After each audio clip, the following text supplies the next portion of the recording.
सांसद हरिनारायण राजभर ने ओपी राजभर पर बड़ा आरोप लगाया है। उन्होंने कहा है कि राजभर ने ही भगोड़े अब्बास अंसारी को छुपा रखा है। अब्बास अंसारी कई दिनों से फरार चल रहा है।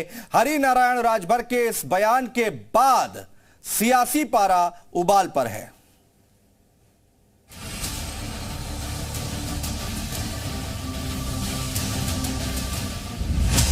यूपी में राजभर वर्सेस राजभर की जंग, असली और नकली राजभर की सियासत, कौन सच्चा है कौन झूठा, अब्बास अंसारी को भगाने में राजभर का हाथ। कानून की नजर में भगोड़ा साबित हो चुके माफिया मुख्तार के बेटे अब्बास अंसारी को पकड़ने के लिए जहां पुलिस कड़ी मशक्कत कर रही है, वहीं इसको लेकर सियासी घमासान भी मचा है। हालांकि इलाहाबाद हाईकोर्ट से अब्बास अंसारी को गिरफ्तारी से राहत मिली है, लेकिन घोसी से बीजेपी के पूर्व सांसद हरिनारायण राजभर के बयान ने सुभासपा अध्यक्ष ओपी राजभर की बेचैनी बढ़ा दी है। हरिनारायण ने ओपी राजभर को मुख्तार का शूटर बताया और कहा कि अब्बास अंसारी को भगाने में ओपी राजभर का ही हाथ है। आपको पता होगा, ये कहता है कि हम देश के सारे माफियाओं से हमारी दोस्ती है, मुख्तार अंसारी से हमारा 50 और अब यही जो है आपराधिक ताना बाना यही होता है। भारत उत्तर प्रदेश की सरकार सारे मुख्तार अंसारी की सहयोगियों को जेल भेज दिया। हरिनारायण राजभर यहीं पर नहीं रुके, उन्होंने ओपी राजभर की जाति को लेकर भी सवाल उठा दिए। हरिनारायण ने कहा कि ओपी राजभर राजभर जाति के नहीं बल्कि बिहार जाति के हैं।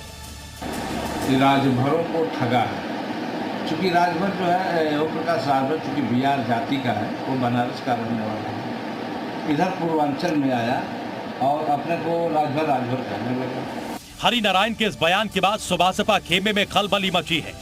ओपी राजभर के बेटे अरुण राजभर ने हरिनारायण राजभर पर करारा पलटवार किया है। सियासी जानकारों का मानना है कि हरिनारायण राजभर का ओपी राजभर पर हमला बड़ी सोची समझी रणनीति का हिस्सा है, ताकि राजभर वोट बैंक में सेंध लगाई जा सके।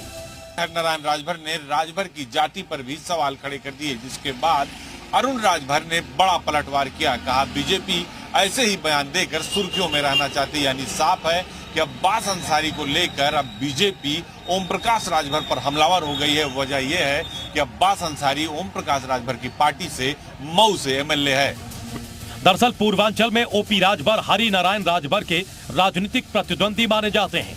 ओपी राजभर का कद बढ़ने के साथ ही ये सियासी प्रतिद्वंदिता लगातार बढ़ती ही चली गई और हरिनारायण राजभर को जब भी मौका मिलता है वो ओपी राजभर पर निशाना साधने से नहीं चूकते हैं। ब्यूरो रिपोर्ट, जी मीडिया।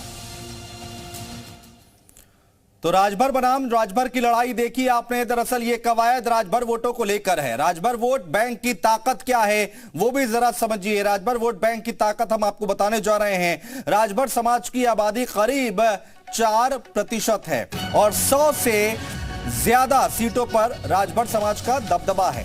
पूर्वांचल की अगर हम बात करते हैं तो पूर्वांचल में राजभर समाज निर्णायक भूमिका में है और 2 दर्जन से ज्यादा जिलों की सीटों पर अहम भूमिका निभाते हैं। तो राजभर समाज की ये ताकत उत्तर प्रदेश में और पूर्वांचल में कितनी है, ये हम आपको समझाने की कोशिश कर रहे हैं। राजभर वोट बैंक का यूपी में कहां-कहां असर है और वो भी आपको बताते हैं। राजभर की पार्टी का असर कहां-कहां है। सबसे पहले गाजीपुर की अगर हम बात करें तो गाजीपुर में ओपी राजभर की पार्टी का यहां पर असर दिखाई देता है। बलिया की बात करें जहां पर मजबूती से चुनाव लड़ती है ओम प्रकाश राजभर की पार्टी सुभासपा। मऊ की बात करें तो यहां पर भी अच्छा खासा प्रभाव देखने को मिलता है। और आजमगढ़ की बात करें तो आजमगढ़ में भी राजभर समाज का वोट बैंक अच्छा खासा है और यहां पर भी अच्छी पकड़ है। अंबेडकर नगर की अगर हम बात करते हैं तो आगे आता है अंबेडकर नगर। अंबेडकर नगर में भी ओपी राजभर की अच्छी पकड़ बताई जाती है। और उसके बाद वाराणसी जहां पर राजभर समाज का अच्छा खासा प्रभाव देखने को मिलता है। तो ये वो तमाम जगह हैं पूर्वांचल की जहां पर असर देखने को मिलता है राजभर समाज का।